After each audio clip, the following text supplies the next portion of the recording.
Hello Pisces and welcome back everybody. My name is Sarah Mackenzie. I read as Sora for Sora Sky Messages. I usually do tarot deck reviews and pick a pile readings on this channel, but occasionally I will do a spread based on current astrology. That is what's going on with this series. We are looking specifically at when the Sun and Venus go into Scorpio on the 23rd, starting Scorpio season, and when the new moon follows them 2 days later, starting eclipse season. Now there are also planets coming out of retrograde, Mars going into retrograde at the end of the month, and all sorts of transits. But this is kind of what I was focusing on when I put this together. We are using the Nicoletta Ceccoli deck, and that was actually the first tarot deck review I did on this channel because it is the one that I use for all of my past life readings and for other professional readings. As I shuffle, I'm going to thank you for liking, subscribing, sharing, and all of that. Interaction really helps because it helps my readings get to the people who need them the most, and gets the people where they need to be. If you would like your own personal reading, event, class, anything like that, you can head to my website or send me an email. My website will show when I have things coming up in Pittsburgh, but also you can book remotely and for remote readings and classes directly from there. And if you don't see a time that works for you, you can email me.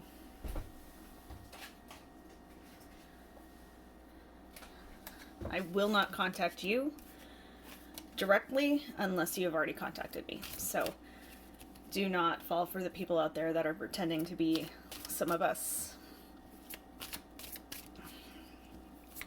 All right, so we are starting with a card for you. And that is Justice. That is the card for Libra, which is the season we are leaving. But this is an interesting card because people have sort of taken the concept of justice over time and turned it into getting justice, almost like it's some sort of revenge. They do the same with karma. They're like, karma's gonna get you. But justice and all that is really just a cause and effect kind of concept. Now, there is a search for fairness, absolutely, and a search for answers, but this is a far more objective version of that. It isn't about the emotionally charged aspect. It is very much about actions having consequences, which are not inherently positive or negative. They are simply are. So it's an interesting card to be in, or to have represent you, because it can indicate that something that you have applied for, filed for, asked, that it's coming to you, the answer that those results are in. It can be that you have taken a action, usually a very specific action. It's usually a one time or a one piece that we're looking at. And now you're starting to get that response. You're starting to see how it played out. But the idea, or the ask, is to keep that in a very objective place right now, more than an emotional one. Particularly if it didn't work out the way you expected. This isn't about being disappointed. You're absolutely welcome to be. And it's not about being excited if it did work out the way you wanted it to. Again, you're welcome to be, but the point is more about the understanding. When I do this, this happens. Or even just, this is what I did and this is how it turned out. What I love about this deck is that while it is a house of cards and it is somewhat collapsed, because it was so well thought out, that collapse just made it stronger. And I love that because that's kind of the whole rationale between the being objective and not trying to assign blame or anything, but to be like, okay, that worked, that didn't. It's those mistakes that build that foundation so that when you really are ready, you make the best steps and you get where you need to be. So the next card we have is the general situation, kind of what's in front of you. And that is the Ace of Wands. This has been very common for these. The Ace of Wands is a card of creativity. It is the creative spark, the spark of passion. It is the finding the thing that motivates you, the thing that you want to do. And I love these together because it's like when you have that foundation built from figuring out what works and what doesn't, and then you find the passion, you have those together and it creates this momentum that says that you can really go out there and do whatever you need to get it all done. Moving forward, we have what to watch for. There's just so much conflicting and chaotic energies that it's kind of the heads up just to find a place to focus. That is the Seven of Cups. I'm laughing because I said find a place to focus, and this card can be a hyper focus or it can be a everywhere. You see she's got her white rabbit, but then they're also all behind there, and that becomes that going down that rabbit hole, going down that other one. The Seven of Cups often pertains to choices and looking towards the future. And this card kind of asks not to worry about that so much, and it's like what to focus on is what catches your attention at the time. And I love this because it's like instead of trying to harness and trying to combat the energies, it's asking you to just go with it. Fall down one rabbit hole one day, go through a series of podcasts or documentaries and then find a different one the other day and just trust that the information you need to find will be there and you'll be able to bring it back to this creative spark. What needs to be healed? That is the Chariot, the card that reminds us that we can't control everything.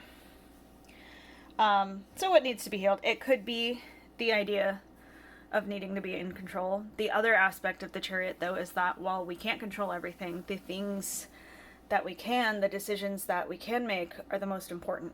And it's that slow and steady steering. It's almost like taking justice and applying it step by step. She looks like she's not going anywhere. It does. But while it's a toy, it's got wheels. She's just going slowly. And she needs to protect her baby butterscotch there. So what it really feels like is that what needs to be healed is this feeling of being stuck or trapped, or like you're not going at the pace that everyone else is or the pace you want to be at, and just letting things go the way they should. And trust that you are doing things all in the correct timing. With that, we have where should I pause before jumping in. There's some impulsive type energies coming as well, and finding the place where we need to take the deep breath before speaking the most. That is the Four of Wands. So in this deck, the Four of Wands is very much my freedom, my inner child, my taking off card. In sense of where should I pause before jumping in, it feels a bit like pausing before just barreling down, taking off in a different direction, essentially before giving up. There's this idea sometimes that freedom is just not having any connections. But that doesn't really help us. So here, the idea of pausing is before you just kind of give up on someone or something. Now, the Four of Wands also refers to gathering the people together that you trust your passions with, that you trust yourself and your secrets with before you're ready to share them with the world. So in terms of pausing, there can also be a little bit of thinking about who you're with before you start explaining your new passion or everything that you have been learning, not because they won't be interested in it, but because you're early enough in this process that it may still need to be developed within yourself and within those you're closest to first, because you may get kind of off track if you bring somebody in too soon. Finally, we have the Shadow card, which is just the bottom of the deck, and that is the World. Now, the World is a card of culmination, but it is also a card that asks you to understand that just because you have gotten where you want to be doesn't mean that you can't want more.